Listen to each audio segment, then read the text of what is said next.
Welcome to Trillions. I'm Joel Weber. And I'm Eric Balchunas. Eric, later this month, the 29th, technically, the ETF first started trading. And the history of the ETF is actually something that you and I know a little bit about. The first ETF out of the gate was SPDR, SPY. And we've talked to a lot of people about the history of the ETF, but there was one person that we actually haven't had a chance to ever talk to, and we got him for today's episode. Who is he? Jay Baker. And Jay Baker, and he can correct me if I'm wrong, but I would call him a founding father of the ETF world. He worked with Nate Most and Steve Bloom, who were at the American Stock Exchange, and that's where the idea was formed. And it's a fascinating story because Amex was in third place behind NASDAQ and NYSE, and they were looking for something to get volume. And so it's like this story of the sort of down and out exchange looking to get something going, and they weren't getting good listings, and so they decided to just create their own thing. You know how necessity is the mother of innovation. This is a great case of that. And so Jay, I believe, was at Amex and was tasked with coming up with a marketing plan for this new thing called SPDR, which stands for S&P Depository Receipts. And today, SPY, just to bring you up to date, is $372 billion. That's the biggest ETF in the world. It also trades the most of any ETF. Usually trades more than the next 2 or 3 stocks combined. So it is a monster. It's created a whole ecosystem around it. Can't say enough, can't really overstate how big of a success and hit this one ETF was. And as was said in a book I wrote, that they started out making a product, but ended up creating an industry. And so Jay was right there in the early days. And it's going to be fascinating to hear him kind of go through some of those early memories and moments. Also joining us for this episode, Katie Greifeld, a reporter with Bloomberg News and a frequent guest on Trillions, as well as, of course, Jay Baker, who's the founding member of Exchange Traded Concepts, and he's also a founding father of the ETF. And we should also just mention that we're going to re-release something that Eric and I made a number of years ago called the ETF Story, which will probably come up during the conversation today, but it has a number of really interesting interviews with key people who helped create the ETF, that first ETF, SPY, as well as the industry that came about afterward. This time on Trillions, founding father Jay Baker. Jay, Katie, welcome to Trillions. Thank you very much. Thrilled to be here. Okay, Jay, let's rewind the clock. Yep. You were at the American Stock Exchange in the late 80s. Yep. For students of history about the ETF was basically incepted in a white paper about Black Monday that the SEC put together. And there were 2 characters that Eric mentioned there, Nate Most and Stephen Bloom, who basically read that report, found a passage in it, and almost reverse engineered something that was requested by the SEC. So when did you first hear about what they were working on? Okay, so let me start with, you had portfolio insurance that didn't work well on that particular day. And what that led to next at the American Stock Exchange, there was a filing in 1988 for ETFs, Equity Index Participations. And believe it or not, this product was actually launched. It was basically like the SPDR, but it was based on cash. That product did gain some attention. There were people trading it, and the Chicago Mercantile sued the Amex, and they said it's a futures contract. Now, there were differences in this product. First of all, it's traded on a stock exchange. Futures have a duration. The ETFs, Equity Index Participations, did not. You could buy it on margin, and the margins in futures are much less. So nonetheless, the Chicago Merc sued, and they won the lawsuit. So next thing you know, I was calling up firms and saying, look, the ETFs are going to stop trading on such and such a day. After that, and once again, Nate Most and Steve Bloom were involved with that. But it's exactly what you mentioned before, Eric, that the American Stock Exchange would try to get the large listings. Starbucks and IBM went to the New York. Very, very difficult. Washington Post was at the Amex. There are a bunch of oil and gas companies, but difficult to get listings at the Amex. So this really, the ETFs part of this, but SPDR, Steve Bloom and Nate Most got together and were trying to figure out how you could create a product that was physically backed. Couldn't do it on cash. We're sued. That was backed by the actual securities.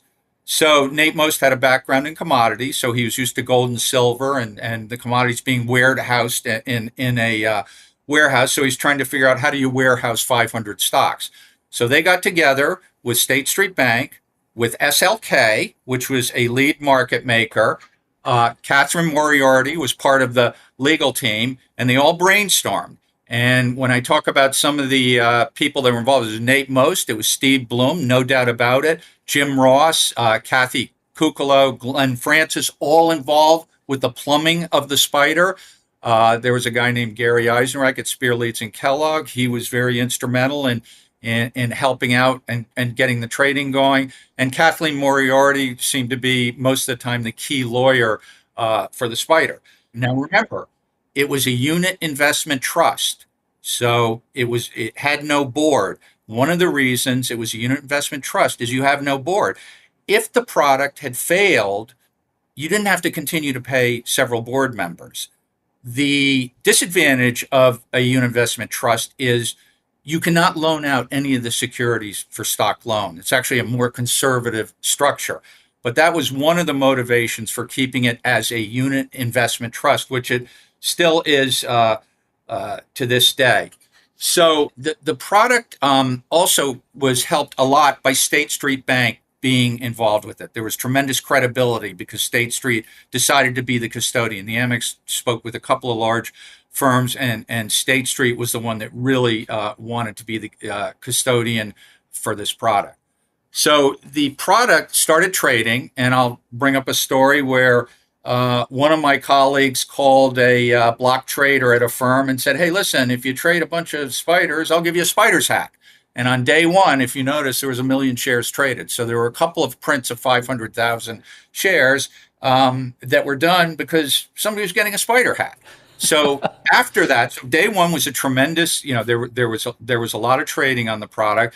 But as time went on, the trading sort of got much lower. And by March, April, May, there was one particular day where it traded 17,500 shares. And what happened was myself and Steve Bloom were called to Ivers Riley. Ivers Riley was the senior executive vice president at the American Stock Exchange. He mysteriously called us up to his office, and he brought us in, and he said, listen, I want you two to get together, come up with an institutional marketing plan for the spider, and I want you to get $200 million in the spider by the end of the year. This was probably in, I don't know, May, late April, something like that. And he said, you're going to report directly to me. I want you guys to come in every 2 weeks and speak to me about the progress that you're making. So Steve and I basically got in touch with all the block trading desks on Wall Street, Goldman Sachs, Deutsche Bank. I think Kidder Peabody might have been around back then, Citibank. And we went to all these firms and spoke to them. And, there was interest, but it was a little bit of a shrug of the shoulders. So we kept on pursuing going to a lot of these large trading firms. And at one point, I called the West Coast senior mutual fund sales manager about the spider. And I said, listen, have you heard about the spider? And we had to make these calls at the American Stock Exchange. Every time there was a new option, you had to call the different broker dealers. They all shrugged their shoulders, said thanks. So I made a call to the senior person at a large broker dealer, and I said, look, I'm calling about the spider. And he goes, hold on. He goes, I love the spider. I own the spider, and you are never, ever, ever going to get in our office again. And by the way, I hope you fail. Huge slap in the face. This was the Will Smith, Chris Rock point in my life. I was like, whoa. I mean, I'd made a lot of calls on behalf of the Amex, and nobody had ever had, such a violent reaction. But the fact of the matter is, this particular firm had an S&P 500 product that was 80 or 90 basis points set up as a mutual fund. So that was the day, as far as I'm concerned, that was the turning point. The hostility of that phone call, I turned to Steve and I said, this is going to be successful. because we never get a reaction like that. It was a threatening product because many, many different firms had S&P 500 funds internal that were much more than 9.5 basis points, which was where the spider was at. So believe it or not, even though it was a slap in the face, it was a great slap in the face because to me, it gave me confidence that this product was going to do well. So then what we did was we continued going to these different firms, and one of them we went to was Daiwa Securities. And the individual that we were speaking to was named Jim Phillips, and he ran a group of maybe 6 or 7 program traders, index arbitrageurs, and he was interested in the spider. Now, I don't want to make this more complex than it should be, but there was another product out at this point. It was called the Super Trust. So the Amex Super Trust had 6 different parts to it. Money market, S&P with a put option, covered call. But they did have one piece that was similar to the spider. I would say almost identical. The price, I think, was much higher. It was a little bit clunky because I think to buy 10 shares, that was a round lot. But what was happening with Super Trust was the other pieces weren't trading a lot, but that piece was trading well. So as I was talking, when we spoke with Jim Phillips at Daiwa, he had 1 million questions for us. So Steve and I were answering all these questions about the creation redemption process, the flow process. And at one point, and the Super Trust product launched in November of 1992. The Spider launched in late January of 93. So they had a 3-month head start. They had $1 billion going into it in subscriptions, not in that product, but I think all the products. And of course, the Spider, the Spider came out at 45 because the S&P was at 450. The average price of a stock on the New York Stock Exchange was around $40. So they used a divisor of 10 to get it to open up at 45. When the Spider started trading on January 29th, there were 3 creation units. The creation units were 50,000 shares, and 150,000 shares were created times a price of 45. About $6.7 million was in the Spider on day one. And now you have 370 billion in the Spider. So many creations since then. But what happened was we kept on badgering Daiwa. We kept on going back and answering questions. And one day, Daiwa, and this is while the volume was somewhat tepid. Remember, the opening day trade was just a trade, 500,000, 500,000, no creations, right? You didn't see any creations. So we kept going back to Daiwa. And finally, one day after we had addressed their questions, 2 things happened. They mentioned to me, he mentioned that Super Trust had been in there, and then he said, just very casually, they couldn't answer a lot of questions. And I was like, I almost fell over. Didn't say anything, just said nothing, just nodded. So what they did at Daiwa that day, they literally put in a creation for, I think, about 100 million that day. I mean, went through the process of doing it. And then I think they created another 100 million. So the Spider Trust jumped up a couple 100 million. Then from that day on, or shortly thereafter, Spider really never traded less than 100,000 shares a day. In 1994, I think the whole year they traded 100 million shares, which is 400,000 shares a day. Now, the interesting thing was, why did he do this? Nobody else seemed to be particularly interested. The reason that Daiwa Securities created a couple $100 million of the Spiders is there were people that wanted to short the Spider. There weren't enough Spiders around to borrow them to short it. So what they did is, we called it create to loan. They created 200 million in a couple of tranches of the Spider. And meanwhile, remember, they're shorting S&P futures against this position. So they're long $200 million of the Spider. They're short $200 million of the futures. So whether the market went up 400 points or dropped 500, their risk was ameliorated. And they kept that position on for probably 9 months to 10 months, and they were earning a return on it. Back then, short-term rates, I think 1-year treasuries, 2-year, 3%, something like that. So that, to me, was a huge turning point. So finally, I'll mention this as well, that when those trades were done, what you saw was the trades were printing away from the exchange. So what people were seeing was, and when I say people, Morgan Stanley, JP Morgan, Goldman Sachs, they're seeing 1 million. Then a couple of days later, 1 million. And what happens when they see that, Oh gosh, that's $45 million. Who is it? Did we get the call? What's going on? And then they saw the creation. So what you saw suddenly was not only was somebody trading that share amount, but you're seeing assets going into the fund. So it alerted people, hey, there's something going on. Look, we have a product right now at ETC that when they come in, they trade millions of shares. All of the big block traders are aware of it. All of them are interested in that type of flow. That's great. That's the whole story. And Daiwa, I think, is fascinating that sometimes you just need someone to believe in you, one early believer, early adopter. What you're talking about reminds me of when any new ETF launches. Sometimes like an ETF like Jets kind of hung in oblivion for a couple of years, and then it got a couple trades, had a nice little run in performance, and then boom, it starts trading $100 million a day. And then all of a sudden people are curious about it. So it's interesting. That set the tone for how every launch, I think, goes after that.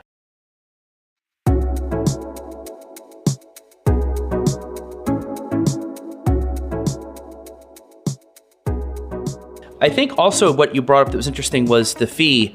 I was just exploring the whole world of Vanguard in a book, and the idea of the fee being used to match Vanguard's 500 fund. That way you could compete head-to-head with Vanguard turned out to be crucial, because then obviously retail investors could use this, but at 90 bips, it might not take over in the retail market. Did you, when you were selling it, think of it more as a mutual fund that happens to trade, or a futures contract that's actually physically backed with the stocks behind it? No. We didn't sell it ever as a futures contract. As a matter of fact, once again, I'm not using names. One of my friends was telling somebody there were country baskets. I think they had something that was similar to an S&P 500 fund. It wasn't exactly, but this individual was telling people it was a futures contract. And that was a no-no. I called him up and had some choice words with him. Don't start this. It's not a futures contract. It's backed by physical stock. We always pushed the fact that it was backed. I love the futures. It was a...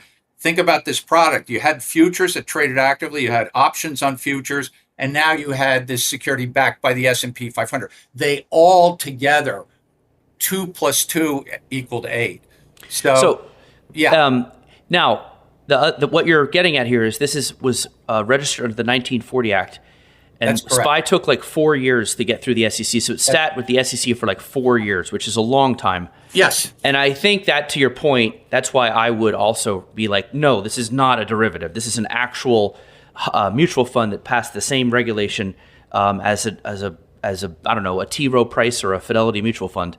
And then this brings up another question. While SPY is sitting in regulatory with the SEC, Canada comes out and launches the TIPS. But according to my interview with Bloom, he says that the Toronto people came down and Nate Most was just cool and shared information with them.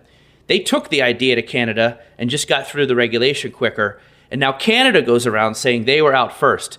I try to put the other side to this story out there, but what's your take on that whole thing with Canada and the US?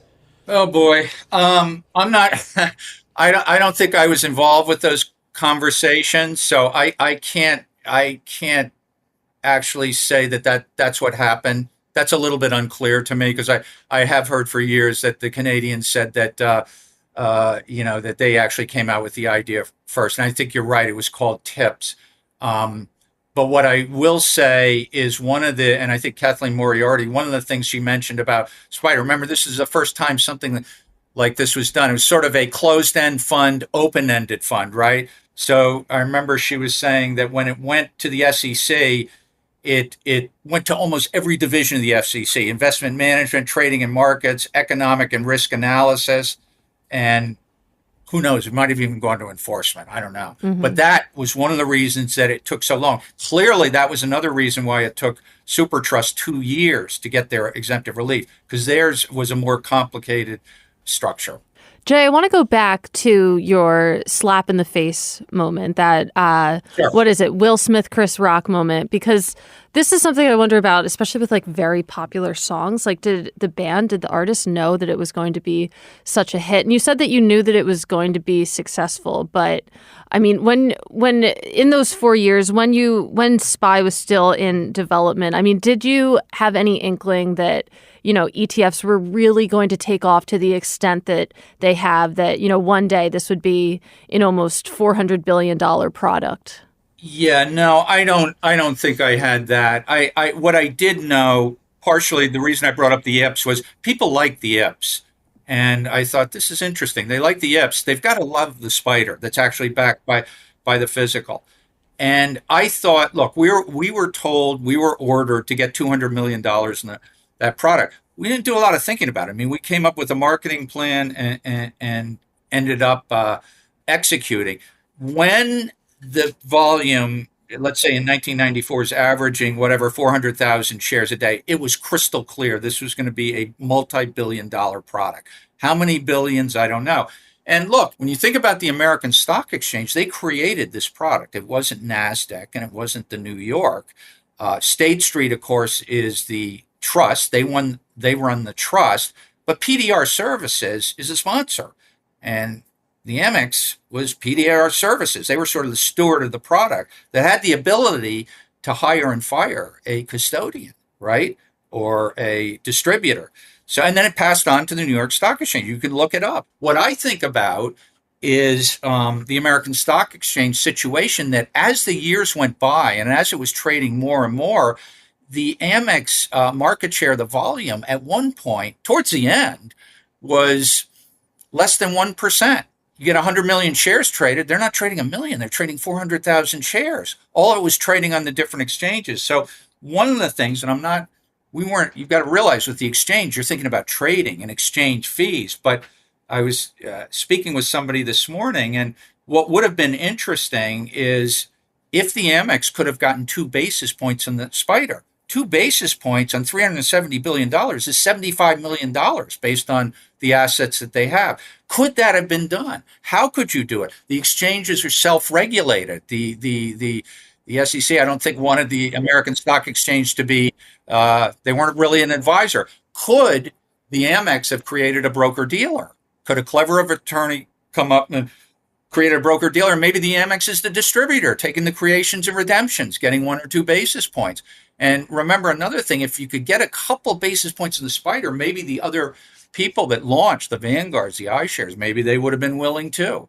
But that's not how it worked out. And in the end, the Amex was trading, I'll say it again, less than 1% of the total volume of a superior product that they created. That really is fascinating and just a little tragic. I mean, it's almost like, good. I never thought of it that way. Here's another thing. I'm just bringing up a couple. I know you're probably aware of this, but when a unit investment trust has a lifespan of it's either 20 or 40 years, I think it's 20 years. So what people were worried about at the American Stock Exchange was in 20 years, you have to roll it over to another one. Huge capital gain if the S&P was up, and the S&P, of course, was up. Remember, Spider was at $45 in January of 1993, and now it's almost 400. So there were huge concerns about a rollover. So what they did was they ended up, and this had been done before, what they ended up doing was getting 11 kids. I think you've probably heard this. Yeah, basically, we've written that story. Yeah, the trust. Yeah, you wrote the whole story. Yeah. Well, yeah. So they got 11 kids under 2 years old, and somebody came in my office one day and said, how old is your daughter? I said, she's 9 months old. Okay, we'd like her to be in the Spider Trust. So she was born on May 7th, 1992. So she's a Spider baby. So her name is in the legal docs, and then Cliff Weber's daughter is in there, and Claire McGrath, who is an attorney at the Amex, her son. So that's sort of just an interesting tidbit. By the way, when Bloomberg got in touch with me, they mentioned it. I had totally forgotten that I signed my daughter's life away on this thing, and then the reporter came back and said, "Jay, you weren't totally being upfront." What do you mean? Is your daughter named Julia? And I went, oh my God. Okay, she was one of the Spider babies, but I did not remember it at that time. What I'm thinking about now is there any way that I can hire some clever lawyers and maybe get my daughter a basis point on the spider, since she's a spider baby? Hopefully they're listening, right? Theoretically. Good luck with that. So Yeah, I know. the Spy Kids, I mean, just to recap really quickly. So originally Spy was going to, expire in 25 years, but now it's when the last Spy Kid perishes? Yeah, basically I think it had 10 or 11 kids, and it expires 20 years after the death, sort of ghoulish, after the death of the last spider baby, which statistically means about 110 years. That's what it meant statistically. And by the way, according to a friend recently, they said you could get another set of kids in that 110 years, do the same thing. Oof. Yikes. The second generation Spy Kids. It's a little bit ghoulish to that point.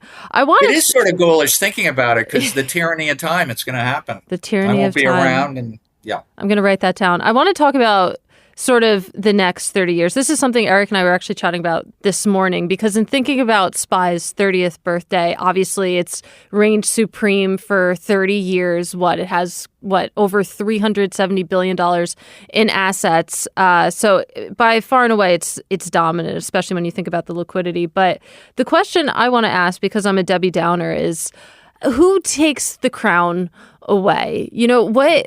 How long can Spy remain on top at 9 basis points right now, when you have, competing products from BlackRock, from Vanguard at 3 basis points? Would love to hear your thoughts on that. My thoughts are that price makes a difference. And I think at some point, one of those funds could overtake it. I'm not sure that they'll overtake the trading volume, because if you look at the trading volume, they're both millions of shares, right? There's still millions and millions of shares, but the fact is they're both at 3 basis points. You've got a competing product at 9.5 basis points. Nobody should be concerned about the liquidity of the Vanguard or iShares core, S&P funds. So it could happen, and if you look at it, they're getting closer. I mean, I think both those products are in the. One of them, I think, is around 280 billion. I don't have it in front of me, but it's not going to happen on my watch. Just for a quick, interesting fun fact, SPY actually was the biggest ETF the whole time except for one day. I think in August 2011, GLD was bigger for one day, but then it changed and SPY took over one day. So I just want to talk about the folks who created the product, Jay. Nate Most, Stephen Bloom being probably the most instrumental architects. And I'm curious, I mean, since you knew them, Eric's interviewed Bloom before. He's pretty quiet these days. Nate Most obviously passed away years ago. He was pretty old when he actually helped create it, right? So I'm curious, what did it take? What was it about those two guys and the people around them that led to this financial innovation? Well, they were, I think Nate Most got his job at the Amex when he was 70. Nate Most, I got along with him. He spoke his mind. He 70 years old, 71, 73. He did not pull punches. I don't think he was particularly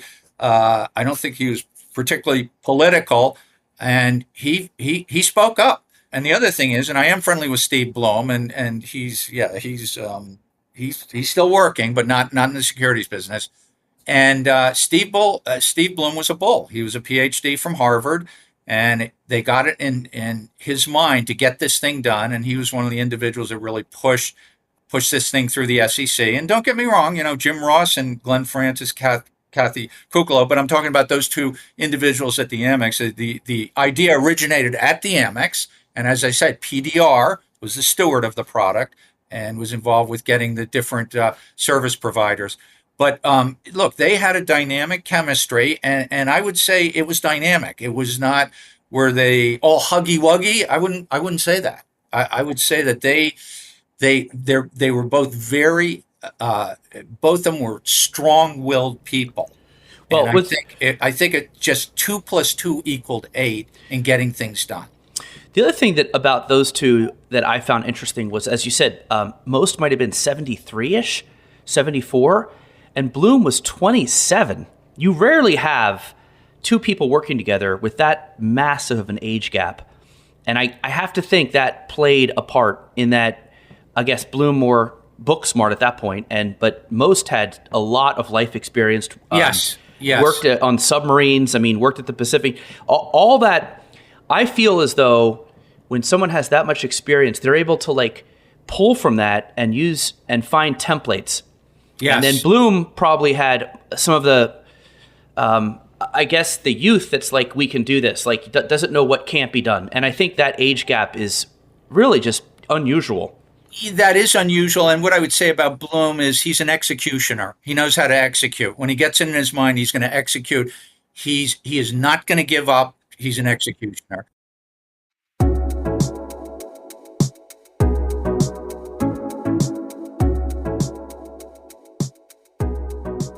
What do you think the ETF has yet to accomplish that it still needs to? So I think last year there was $607 billion that came in, slightly lower than the year before. I think it was 750 billion. So what we're seeing is at ATC, we're seeing a lot of interest from mutual funds that want to do conversions, right, for tax efficiency. And it's tricky because if you think about the mutual funds, one of my friends was telling me one of the reasons that clients, stay in mutual funds is and not get out and just, buy a spider or something like that is huge capital gains. They've had, they've owned the mutual fund forever. So if you can convert a mutual fund in a tax-free manner, you still have your low cost basis, but you're not getting hit with a sale. I think that's a huge advantage. And we're seeing more mutual funds doing this. And the same thing with separately managed accounts. There are firms out there with large and small separately managed accounts that have started to convert their separately managed accounts into ETFs because the ETF is a more tax efficient structure. I think we're at just the beginning of that. And this could be billions and billions of dollars because generally, if you think about the mutual funds that are going to do it, they're probably larger ones, mutual funds that have, hundreds of millions of dollars. You could do it for a small one as well. But we're getting the phone calls on this. Lots of people are getting the phone calls on it. We're ready to do it. And I think that's going to be a huge part of the growth. What I will say is it's harder to do the thematic. You look at the thematic products. A lot of them went up. They went down. It's harder to do a thematic. You have to have something very, very interesting and unusual. And one of my favorite ETFs, and Eric, you brought it up, was the Jets. I'd been watching that for years. And quite frankly, he's the only one that has it. It was sort of dormant for 6 or 7 years. And exactly what you said, pandemic came, the airlines were super volatile. That thing had 40 million. It popped up to 6 billion with millions of shares traded. But not every ETF does that. That luckily for the individual running, he kept it open. And for 8 years, it didn't do a lot. Got up to 100, dropped to 40. But the pandemic ignited. That was like a stick of dynamite for the airline ETF. Well, another stick of dynamite, I'm not sure how exactly I want to phrase the metaphor here, but when you think about the pandemic and what it meant for ETFs, I mean, it's hard not to have a conversation about fixed income ETFs, for example, like the Fed actually stepping in, buying credit ETFs. I feel like that was a big point of legitimization. Is that a word, Joel? Go with it. You're the editor here. Yeah. But I kind of, and I mean, we're talking about sector ETFs. We just brought up fixed income ETFs. Jay, I want to get your thoughts on whether we're like reaching the existential limits of what an ETF is, because one of the big innovations in 2022 was single stock ETFs, for example. So again, just in reflecting on the past 30 years, going from just a passive index tracking exchange traded fund, which was extremely revolutionary. Here we are, talking about single stock ETFs, all flavors of leveraged ETFs. We still don't have a Bitcoin ETF, but what more white space is there? Yeah, so what I think is I still think that there's a lot of room for fixed income ETFs. And there are a couple of new companies there that have launched like 25. Bond Blocks is one, and I think they've got a lot of people there. They've got a good infrastructure. I think they're they're going to get there. Look, the single stock ETFs, the only one that's got any assets is really the Tesla. I think it's up to 100 million. The rest of them really haven't done well. You're always gonna have, and I'm not against this, but I never really thought that the single stock ETFs would do that well. I understand people, trying to, you know, uh, strike lightning again. But the market sort of said that there's not that much interest in those particular products. Yet I would say, a set of 25 new, very low priced, different fixed income products, I think that'll work.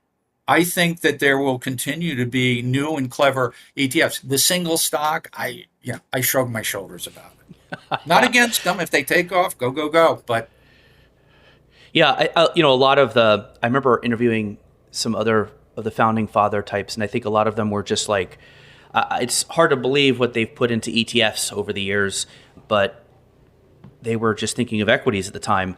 But yeah, it's a great technology. I compare it to the MP3 in that it's not an asset class, it's not a sector, it's a vehicle. It is something that has made the consumption or people getting exposure cheaper, easier, more flexible, more liquid. So you're going to see a lot of people try a lot of stuff, I think, in the ETF wrapper over the years. But most of the flows are going to go to plain vanilla stuff. And the conversions are interesting because that's instant flow. I mean, that's probably money that would eventually have left the mutual fund structure and gone to the ETF anyway, slowly in a migration. So the fund company's smart, in my opinion, just to move them right over and not lose those people. I think that makes a lot of sense. And so we're very bullish conversions, as you are. And yeah, I think right now ETFs account for 25% of the assets mutual funds have. But I do see that number eclipsing 50%, maybe even 75% over the next 30 years. I think mutual funds in 401ks probably are going to, that's their Alamo. I think they'll be there a long time. ETFs don't have a lot of advantages inside of 401k versus outside they really do. So I agree with all this. I think it's fascinating that you're still in the industry and that you're like helping future spies, if you will, launch every day. There's only a few of you, I could probably count them on one hand, that have been there since basically day one and are still doing their thing in the industry. yeah, no, I don't know whether that's good or bad, but no, I still enjoy it, and I'm still with ETC. I mean, we're up to I don't know, 5.5 billion. So we do hear a lot of interesting ideas. And remember another thing: the marketplace sorts out these products too. Yeah. Somebody comes up with something that's clever and good, it will draw assets. On the flip side, I still think you need a lot of marketing when you're launching these products. Well, just real quick on this. This is something people miss. They're like, oh, ETF, so much marketing. And that was one of Bogle's complaints. I get it. But here's the thing. Mutual funds literally paid off a broker. And the broker would put the client, by the way, the payoff came from the end client. So the whole mutual fund industry was largely built on kickbacks. And so ETFs are a meritocracy. Well, when you have a meritocracy, you got to market more. You've got to try to get your voice out there because you can't pay someone off. So I think the marketing is a way to kind of replace the kickbacks. And so I understand why there's marketing, and there should be. I don't find it to be. I don't demonize it as much because to me it's better to have more marketing than a system of kickbacks where you're consciously putting a retail investor money in something isn't that good.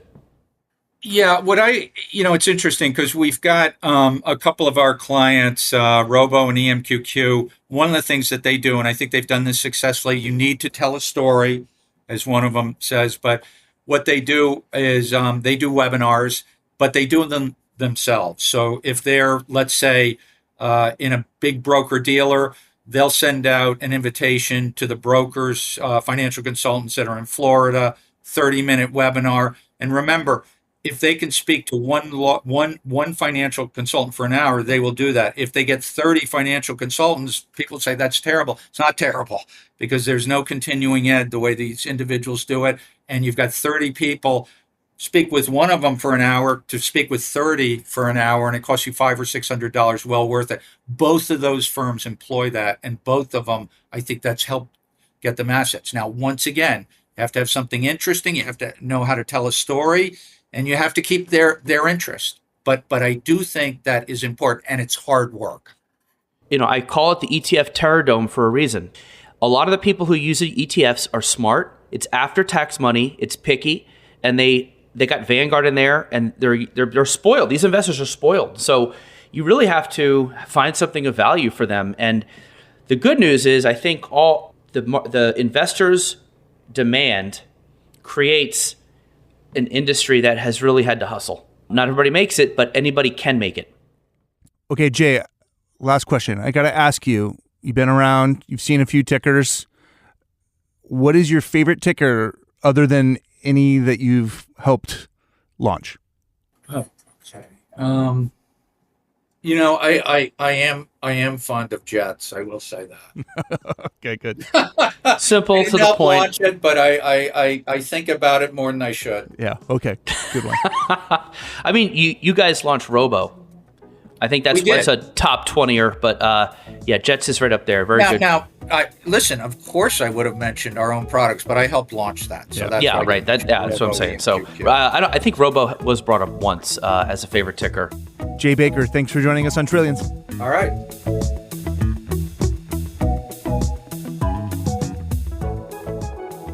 Thanks for listening to Trillions. Until next time, you can find us on the Bloomberg Terminal, Bloomberg.com, Apple Podcasts, Spotify, and wherever else you like to listen. We'd love to hear from you. We're on Twitter. I'm at Joel Weber Show. He's at Eric Balchunas. This episode of Trillions was produced by Magnus Hendrickson. Bye.